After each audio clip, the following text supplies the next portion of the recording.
Top of the morning, ladies and gentlemen. Alan Dickey, and this right here is your Saturday morning sales meeting. You want to know what I want to talk about today? I want to talk about don't box yourself in, right? Do not box yourself in. What am I talking about? Let's get into it. When you're working your deal with your customer today, I don't want you to box yourself in. Boxing yourself in is when you make certain statements or suggestions that don't give you any room to wiggle in the event you need to. Example. You're sitting there in the meet and greet. You're doing your qualify and investigate with the client, and you might say something like, so what color would you like for the vehicle? Don't do that. You're boxing yourself in. Customer says white, and you don't have any white in inventory, or you can't, trade for a white vehicle. They're not existing at this current moment in time. Then you're going to have a problem where you're not able to deliver on a customer's expectation. You're going to give them reason to walk. Instead, ask them, do you prefer light or dark colors?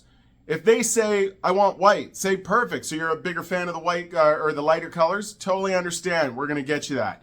And move on. You never know when you might need to pivot later on in the deal, later on in the close, where there is no white vehicle, and then you're going to say to the customer, listen, white is not available. Well, I want white, or I'm not buying. Hey, I totally understand that, sir. What's the alternative? Are you going to be able to take the bus until perhaps next year's model year comes out and there's a white available? No, I need a car in a month. Sir, as I'm trying to explain to you, there are no white ones available, and if your need for a vehicle hasn't changed, please allow me to offer you the sand drift or the sky blue. You see what I'm saying here? Don't box yourself in.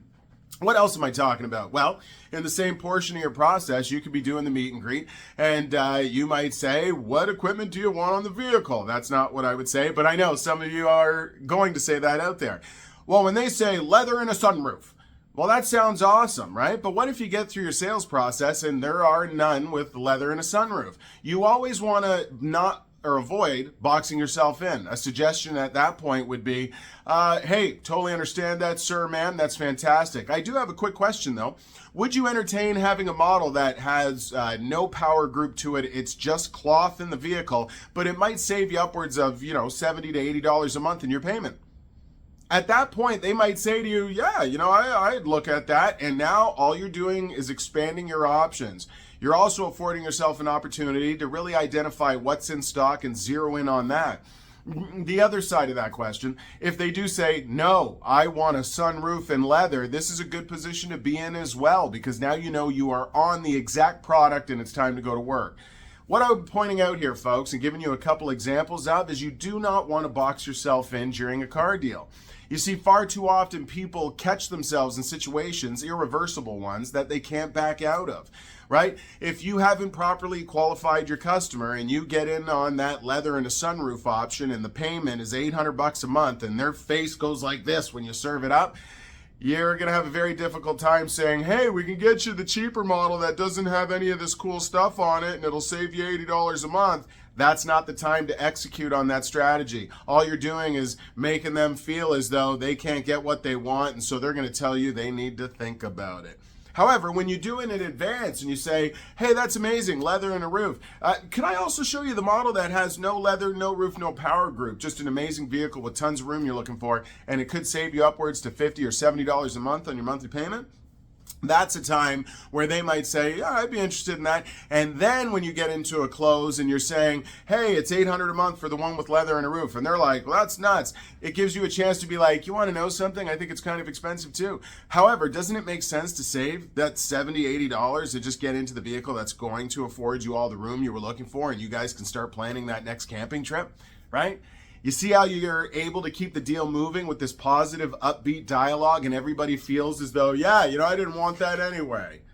Folks, when you're on the floor today, I really want you to focus on this. Irreversible statements, avoid them like the plague. You do not want to box yourself in. So be very careful on the words you use when you're communicating with your clients. You always want to make everything okay, everything is cool, right? You don't ever want to box yourself in. You don't want to say to people, yeah, we've got 5.9% on 60 months, because who's doing 84 months anyway, right?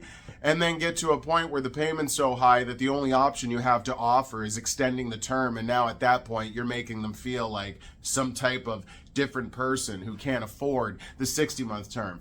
Irreversible statements, avoid them like the plague. Do not box yourself in. You take these tips and strategies into your sales process today, and you are definitely going to experience some different results. Those results are going to be higher gross profit margins and more delivered units, which equate to bigger paychecks, the paychecks that you want and deserve and are looking for on this glorious Saturday. That's my meeting, folks. Don't box yourself in. Avoid those irreversible statements. And hey, don't forget to like and subscribe. We got these meetings coming for you every Saturday to keep you motivated, jacked up, and inspired. And most importantly, equipping yourself with the right techniques to deliver the right experience to your valued customers that are going to allow you to truly earn the commissions that you want and deserve to earn. I want all of you to make it a great day, and I'll look forward to seeing you next Saturday. Take care, everybody. Let's close. Let's crush. Make it a great day.